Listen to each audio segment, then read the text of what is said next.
ప్రభునందు ప్రియమైన జేహోజిర్లోని spiritual prayer team members అందరికీ నా హృదయపూర్వక వందనాలండి. ఇది ఎన్నిక ఏర్పాటు చేయబడిన వాక్య భాగము లోకస్వార్త 15:1-2 వచనాలు చదువుదామండి. దయచేసి వాక్యంలోకి వెళ్దాం. ఒకప్పుడు సమస్తమైన సుంకరులను పాపులను ఆయన బోధ వినుటకు ఆయన దగ్గరకు వచ్చుచుండగా పరిసయ్యులను శాస్త్రులను అది చూచి ఇతడు పాపులను చేర్చుకొని వారితో కూడా భోజనం చేర్చున్నాడని చాలా సణుగుకొనిరి. చిన్న ప్రేయర్ చేసుకుందామండి. స్తోత్రం స్తోత్రం స్తోత్రం. పరిశుద్ధుడు పరిశుద్ధుడు పరిశుద్ధుడు సర్వభూలోకమును సృజించి దానిని నీతితోనూ న్యాయంతోనూ పరిపాలించుచు కొని ఆడబడుచున్న మా ఘనమైన యేసయ్య, మీ ఘనమైన పాదములకు లెక్కించిన వందనములు. స్తోత్రం ప్రభా. సర్వశక్తి గల దేవుడిగా మీరున్నారు. ఏమి ఇచ్చినా కూడా మీరు రుణం తీర్చలేం ప్రభా. వాక్యం వినిచిన ప్రతి ఒక్క బిడ్డను నూరంతలుగా దీవించి ఆశీర్వదించండి. వాక్యానుసారమైన జీవితాన్ని జీవించే అవకాశాన్ని వేసినంలో మా అందరికీ దయతో ప్రసాదిస్తారని మా కొరకు సిలువలో ప్రాణం పెట్టి తిరిగి లేచిన యేసయ్య పరిశుద్ధ నామమున మిక్కిలి వినయంతో బ్రతిమలాడి వేడుకొనుచున్న మా పరమ తండ్రి, ఆమేన్. ప్రభునందు ప్రియమైన సహోదరి సహోదరులారా, మరొకసారి మీ అందరికీ నా హృదయపూర్వక వందనాలు తెలియజేస్తాను. ఇక్కడ యేసుక్రీస్తు ప్రభు వారండి.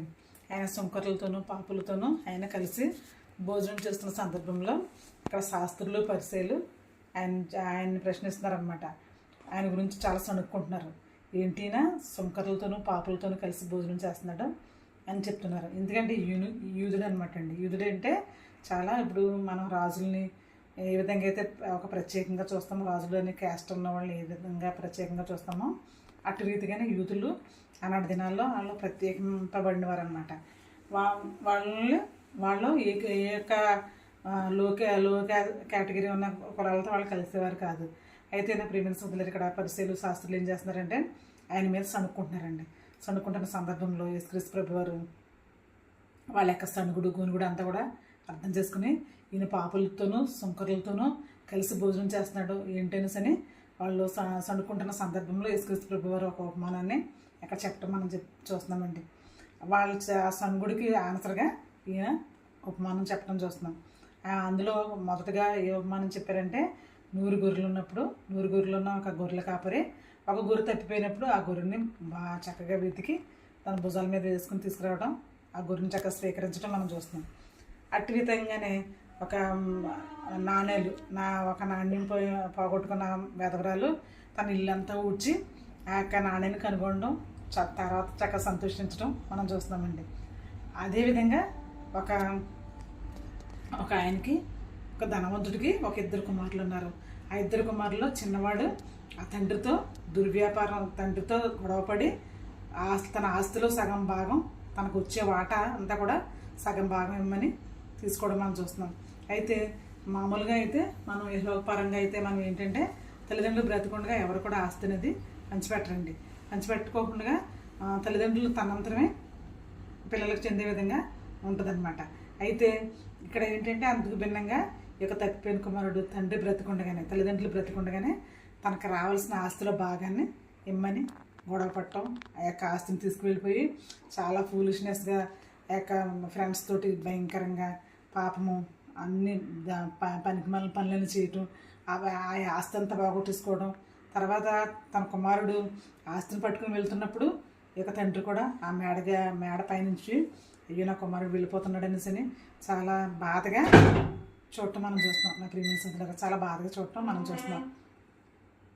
అయితే ఏ విధంగా అయితే చూసాడో తర్వాత తన కుమారుడు తిరిగి వచ్చేటప్పుడు కూడా ఆ విధంగానే తన కుమారుడు వస్తున్నాడు, తప్పకుండా వస్తాడు అని ఆ యొక్క తండ్రి కనిపెడతాం మనం చూస్తున్నామండి. నా ప్రియమైన సోదరులారా, అయితే ఇక్కడ తన కుమారుడు ఆ యొక్క చెడు స్నేహాలు పట్టి భయంకరంగా తన ధనమంతా కూడా చాలా వేస్ట్గా ఖర్చు పెట్టేసి ఎన్నో భయంకరమైన పనులు, ఎన్నో పాపకరమైన పనులు చేసినప్పుడు తన ఆస్తి అంతా పోగొట్టుకున్న తర్వాత తన దగ్గర ఉన్న ధనం అంతా ఖర్చు అయిపోయిన తర్వాత తన స్నేహితులు వాళ్ళందరూ కూడా విడిచిపెట్టి వెళ్ళిపోవడం మనం చూస్తున్నామండి.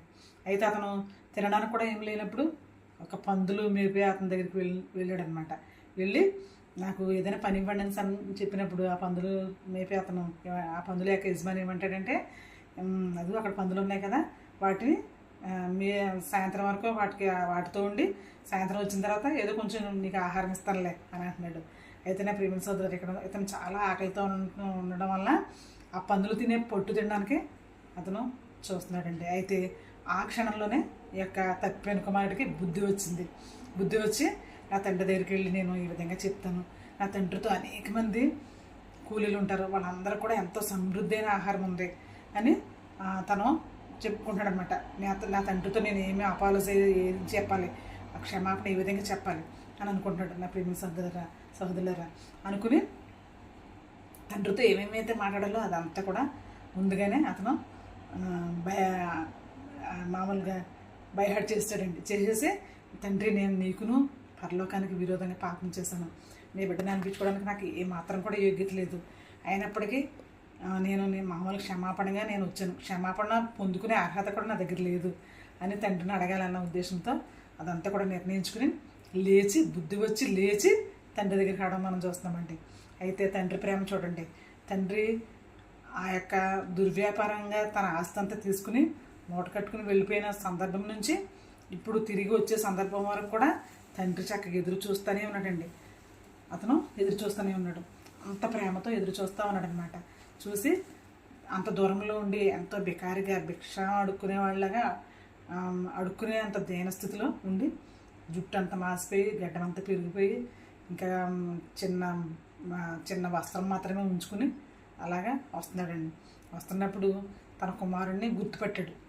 తనకి మనసులో ఉన్న ప్రేమను బట్టే తన కుమారుడిని గుర్తుపెట్టి వెంటనే పరుగున వెళ్ళి తన కుమారుడిని హత్తుకున్నాడండి. నా ప్రియమైన సోదరులారా, హత్తుకునేసరికి వెంటనే కుమారుడు అంటున్నాడు, తండ్రి నేను చాలా పాపం చేశాను, నీ బిడ్డను అనిపించుకున్నటానికి నాకు అర్హత లేదు అని చెప్పినప్పుడు కుమారుడిని తండ్రి హత్తుకుని తీసుకొచ్చి అతనికి చాలా శుభ్రంగా స్నానం చేపించి తన్ని ప్రశస్తమైన వస్త్రాలు తొడిగించి చేతికి ఉంగరం తొడిగించి ఏమండి తన రాజవంశంలో ఏ విధమైన కీర్తి ప్రతిష్టత కలిగి ఉంటాడో తన కుమారుడు అట్టి రీతిగానే అక్కడ ఉండడం మనం చూస్తామండి.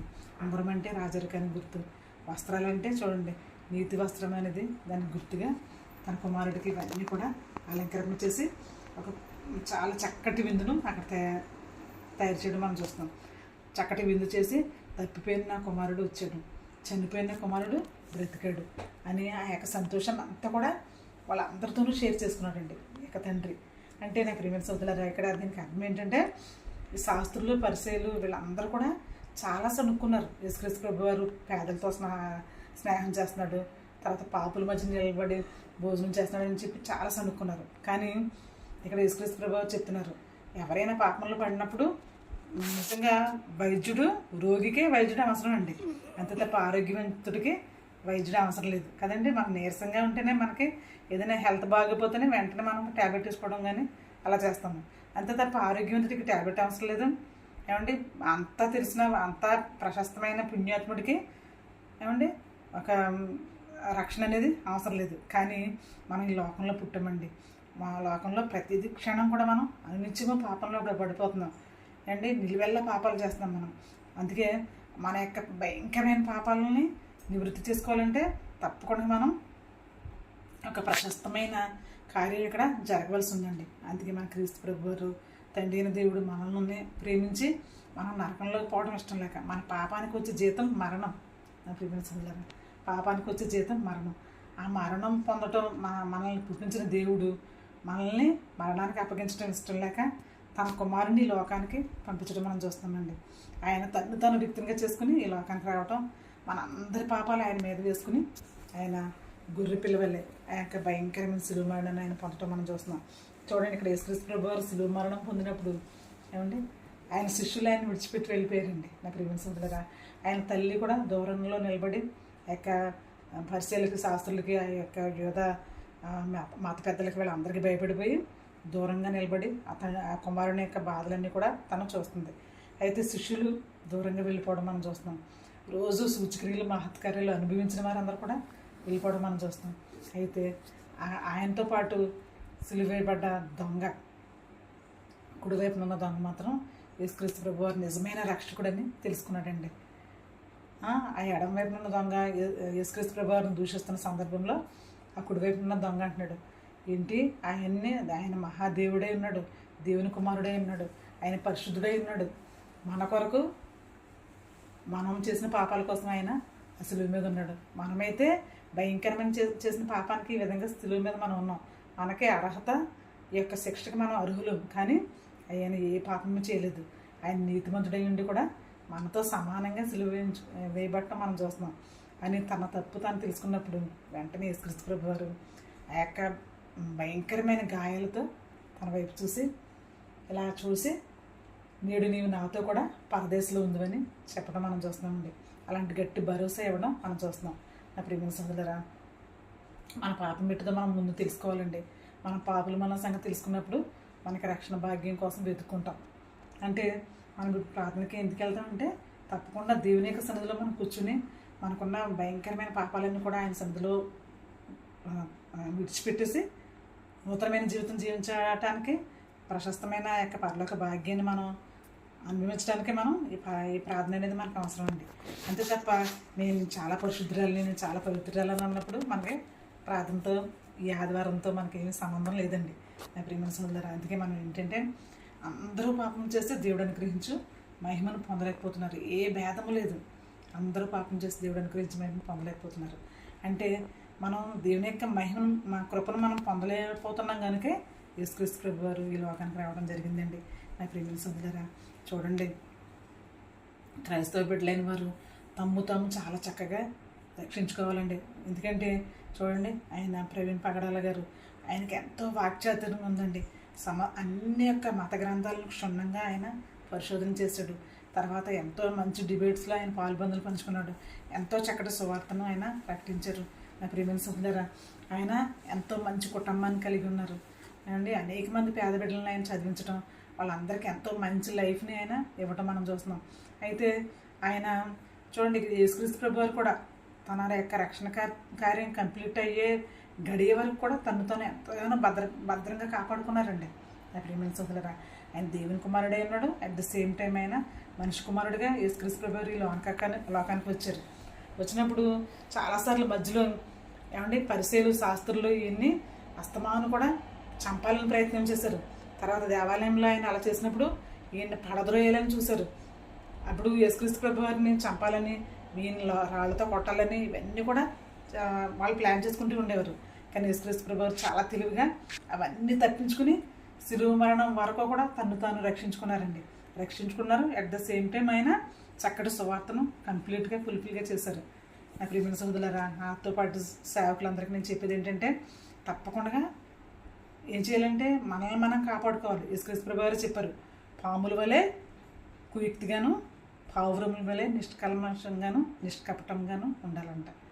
అలా ఉన్నప్పుడు మనల్ని మనం రక్షించుకుంటాం. తర్వాత దేవుని యొక్క సువార్తను మనం సంతోషంగా మనం ప్రకటించుకోగలుగుతామండి నా ప్రియమైన సోదరులారా. మనం ఇప్పుడు కూడా చాలా జాగ్రత్తలను పాటించేవారుగా మనం ఉండాలి. నిజంగా ఈరోజు ఆయన ఉంటే నిజంగా చాలా చక్కగా ఇంకా ఎక్కువగా దేవుని యొక్క సువార్తను చక్కగా చెప్పడానికి ఎంతో అవకాశం ఉండేదండి నా ప్రియమైన సోదరులారా. అందుకే ఇప్పుడు కూడా మనకి ఇవ్వబడిన యొక్క రక్షణ భాగ్యాన్ని అనేక మందికి షేర్ చేసే పద్ధతిలో మనల్ని కాపాడుకోవాలి. తర్వాత అనేక మందిని ఈ యొక్క సువార్త వైపు వాళ్ళని మీ యొక్క రక్షణ సువార్తను వాళ్ళకి తెలియచేయాలి.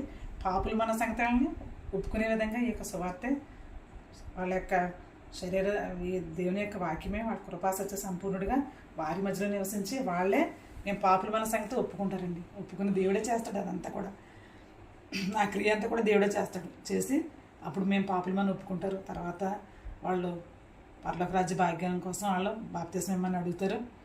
ఆ విధంగా రక్షణ కార్యంలోకి వాళ్ళు ప్రవేశించడానికి అవకాశం అనేది ఉంటుందండి నా ప్రియమైన సోదరులారా. అందుకే తప్పకుండా మనం దేవుని యొక్క వాక్యాన్ని ఇప్పుడు కూడా సంతోషంతో విని నేర్చుకునేవారుగా మనం ఉండాలండి.